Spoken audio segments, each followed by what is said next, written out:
মজার ঘটনা শুটিং সেটে ঘটে নাই, বাট ঘটে মজার ঘটনা তো আমার সাথে ঘটে, এটা তো খুবই স্বাভাবিক। কারণ হচ্ছে যে প্রথম কথা যে আমি আর্জেন্টিনা জার্সি পরেছিলাম পুরোটা মোস্টলি টাইমে আউটডোর্সে, এবং আমার সাথে সবাই যারা ছবি তুলতে আসছে তারা হচ্ছে যে না, আমার খুব তখন সেলফি তুলতে খুব লাগছিল। আমি সবাইকে বলতেছিলাম যে আমাদের তো একটা কি কোন একটা মাঠে হচ্ছে আমাদের শুটিং হয়েছে, শেখ জামাল মাঠে। তো সেখানে হচ্ছে যার প্র্যাকটিস করতে আসতেছিল বাচ্চারা, টিনেজার অনেকে আসতেছিল।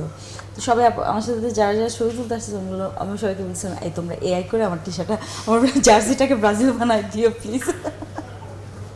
এইটা একটা ছিল। আর একটা ছিল হচ্ছে যে জামাল ভাইয়ের সাথে ফার্স্ট যেদিন দেখা জামাল ভাইয়ের সাথে, তো হি ওয়াজ ভেরি লাইক এক্সস্টেড। উনি প্রথম দিন শুটিংয়ের কথা বলছি যে অনেক এক্সস্টেড ছিলেন।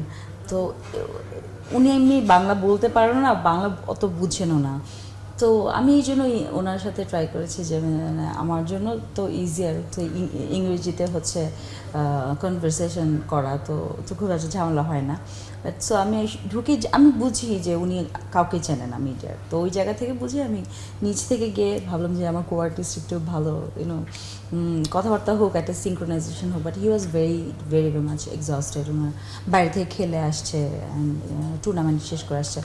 আমি গেলাম, যাওয়ার পর বললাম হ্যালো ভাইয়া, হাই আমি তাসনুরা তিশা। পরে সেরকম তাকে বললো ও হাই, লাইক এমন একটা পোকার ফেস বানা। আমি বুঝছি যে হি ওয়াজ ভেরি এক্সস্টেড। পরে আমি যখন তার সাথে একটা সিন দুটো সিন করলাম, পরবর্তী সব পরের দিনটাতে আরেকটু ফ্রি হলো, তারপরের দিনটাতে আরও ফ্রি হলো। তো we become so like kind of friend, এরকম একটা বিষয় হয়ে গেল। He is a very nice person, very nice.